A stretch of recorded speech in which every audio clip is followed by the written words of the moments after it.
কুষ্টিয়া বার্তায় আপনাদের স্বাগতম। আমরা দেখব দেশের সংবাদ এবং বিশ্বের আলোচিত সব খবর।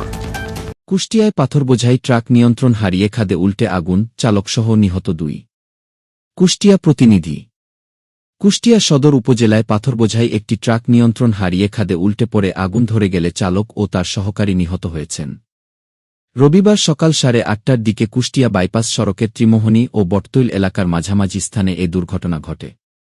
নিহতরা হলেন ট্রাকচালক আনিচুর রহমান আনিস এবং তার সহকারী রতন। চালকের বাড়ি ফরিদপুর সদর উপজেলায়। কুষ্টিয়া চৌরহাস হাইওয়ে থানার ভারপ্রাপ্ত কর্মকর্তা ওসি শেখ সেকেন্দার আলী জানান, চাঁপাইনবাবগঞ্জের সোনামসজিদ থেকে পাথর বোঝাই করে ট্রাকটি ফরিদপুরের দিকে যাচ্ছিল। পথিমধ্যে বাইপাস সড়কে পৌঁছালে নিয়ন্ত্রণ হারিয়ে সড়কের পাশে খাদে উল্টে যায় এবং সঙ্গে সঙ্গে ট্রাকটিতে আগুন ধরে যায়। খবর পেয়ে ফায়ার সার্ভিসের একটি দল ঘটনাস্থলে পৌঁছে আগুন নিয়ন্ত্রণে আনে। পরে চালকের মরদেহ উদ্ধার করা হয়। সহকারী রতন পাথরের নিচে চাপা পড়ায় তাকে উদ্ধার করতে কিছুটা সময় লাগে। পরে তার মরদেহ উদ্ধার করা হয়। প্রধান শিক্ষকের স্বাক্ষর জালের ঘটনায় তদন্ত। কুষ্টিয়ার কুমারখালী উপজেলার ১১২ নম্বর চর আগ্রাকুণ্ডা সরকারি প্রাথমিক বিদ্যালয়ের সীমানা প্রাচীর ও গেট নির্মাণ কাজে বড় ধরনের জালিয়াতির অভিযোগ উঠেছে। প্রধান শিক্ষকের সিল ও সই জাল করে ভূয়া প্রত্যয়নপত্রের মাধ্যমে প্রায় ১৩ লক্ষাধিক টাকার বিল তুলে নেওয়ার ঘটনায় প্রশাসন সরেজমিনে তদন্ত শুরু করেছে। ভারতের গজলডোবা ব্যারাজের গেট খুলে দেওয়া এবং পাহাড়ি ঢলের কারণে তিস্তা নদীর পানি আশঙ্কাজনকভাবে বৃদ্ধি পেয়ে বিপদসীমার কাছাকাছি অবস্থান করছে।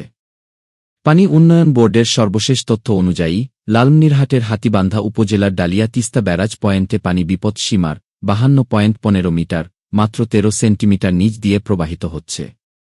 পরিস্থিতি নিয়ন্ত্রণে বাংলাদেশের ডালিয়া ব্যারাজের ৪৪টি জলকপাটি খুলে দেওয়া হয়েছে।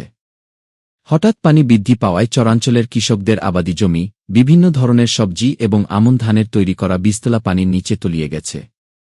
অতি সম্প্রতি সরকারের দুর্যোগ ব্যবস্থাপনা ও পানি সম্পদ মন্ত্রণালয়ের প্রতিনিধি দল তিস্তা ব্যারাজ এলাকা পরিদর্শন করেছেন। বন্যা ও নদীভাঙন ঠেকাতে ড্রেজিং ও টেকসই বাঁধ নির্মাণের মাধ্যমে তিস্তা মহাপরিকল্পনা দ্রুত অনুমোদনের প্রক্রিয়া চলছে। আবহাওয়া সতর্কতা। দুপুরের মধ্যে ঢাকাসহ দেশের অন্তত 15টি অঞ্চলের উপর দিয়ে সর্বোচ্চ 60 কিলোমিটার বেগে কালবৈশাখী ঝড় বয়ে যাওয়ার পূর্বাভাস দিয়েছে আবহাওয়া অধিদপ্তর। এসব এলাকার নদীবন্দরগুলোতে 1 নম্বর সতর্কসংকেত দেখাতে বলা হয়েছে। এই ছিল আজকের সর্বশেষ সংবাদ। কুষ্টিয়া বার্তা নিউজের সাথে যুক্ত থাকুন পরবর্তী আপডেটের জন্য।